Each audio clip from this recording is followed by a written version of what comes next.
To talk about something that I had seen in the video yesterday. It was actually a fellow subscriber of mine. She does some videos, and she said something in her. She's actually saying a lot of stuff in her videos that I'm not a huge fan of. And the one thing is she's promoting, eating fats and protein like in like 20 or 30% or cent a day. Um, I think it's like 20% fat and 20% protein.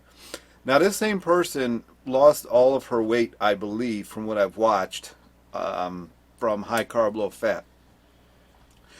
And I suggest staying within that 80-10-10 ratio because of the fact that fat and protein are both anabolic.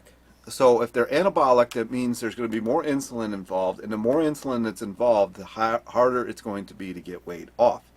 If you want to gain weight, this is why bodybuilders take IGF-1. I think IGF-1 is more powerful than testosterone, really, as far as putting weight on, but it'll put any kind of weight on. So they don't use it purely because if they did, then they would just be, sumo wrestlers. So they got to add in the testosterone. They take a combination of different things, not just testosterone. In general, the people who are making money off of it, the people who are just doing it for fun, or maybe the people who are just doing it for Instagram or YouTube or whatever fame, they're probably just on one or two items, probably just testosterone really, or androstenedione or whatever. And that's fine, but that's anabolic.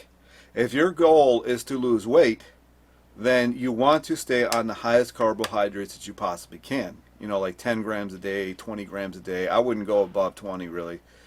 20 might be the sweet spot.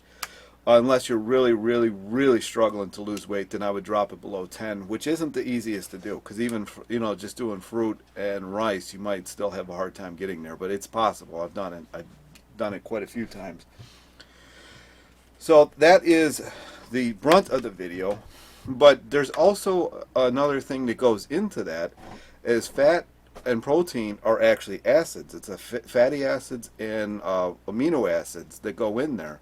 So your body has to pull different things. If you're in excess of either one of these, your body has to pull from the bones or pull from any other source of the calcium to bring the acidity down of these substances. And if it doesn't do that, then it stores it in inflammation or fat, or sometimes it goes even more to the extreme, and it'll store it as far in a tumor form. Because tumors are nothing more than just inflammation that couldn't be stored anywhere else, or this is just the way your body reacts. A lot of people, especially women who are skinny, they will find that breast cancer is what the body will do to get rid of this inflammation. So I highly suggest not following that, 60, 20, 20. It sounds fine, but it's not. You really have got to stay within that 80-10-10. Now, if you are skinny and you want to experiment a little bit, I would think that fat, it's hard to say, because I know so many people who have done the high protein thing have so many issues. Because, I'm 41, and my bodybuilding days, I mean, it's not like I'm old and couldn't go do it again, but my bodybuilding days were back in the day. Like when my, late teens, 20s, some in the 30s. And all of us who did that high protein thing, yeah, it wasn't all vegan, but most of us who did the high protein thing, we are suffering. We're always in pain. Things aren't working correctly. There's kidney issues. There's some of my friends had liver issues. Testosterone is lower for whatever reason in a lot of us. I don't know what's causing that. A lot of us are having that, and none of us, to my knowledge, were even on hormone replacement. Couple of the guys that I know have diabetes now. What else? I mean, it's just a smorgasbord. A lot of us had the fatty livers. I mean, it's all over the place. And this is why I started this after I found out some of the results that I got last October. I'm like, man, I really got to get this out there, because you really have got to stay away from it. It's terrible for you. uh, I can't even say it any other way other than you have got to stay away from it.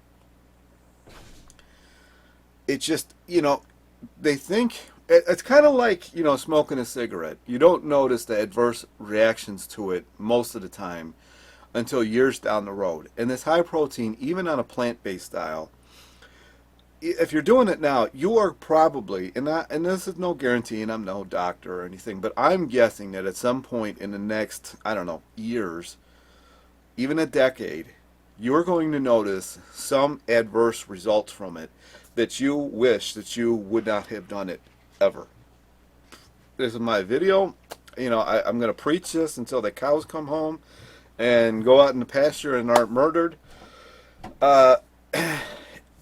I don't know what else to say about it. I wish I had the knowledge that I could just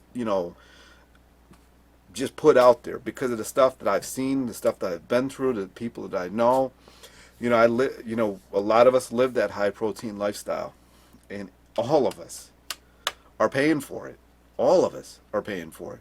Even guys that used to be completely ripped are not anymore, and they never changed the diet. They stuck with that high protein thing this whole time, and at some point your body just cannot take that inflammation anymore. I don't know what else to say about it. Just really, I highly, highly, highly suggest staying away from it. I would not suggest, look at, anyway, the daily recommended dose is daily recommended amount of protein is 55 grams. So that's essentially 2 grams an hour. Now, nobody's awake, hopefully, for 24 hours a day. So if you bring 16, that's 3.5, like 3.25 grams of protein per waking hour, basically. So there's people who are taking 150, 200, 300 grams a day. You're just going to be for trouble. And if you're doing the high fat, that's going to keep the insulin in the blood system. And more insulin you can't release fat at all if insulin is in the blood system. So that's my video. Got any comments, questions, concerns, leave them down below. Give me a thumbs up, subscribe. Ryan over High Carb Seller Sizing Cyclist, and I will talk to you next video.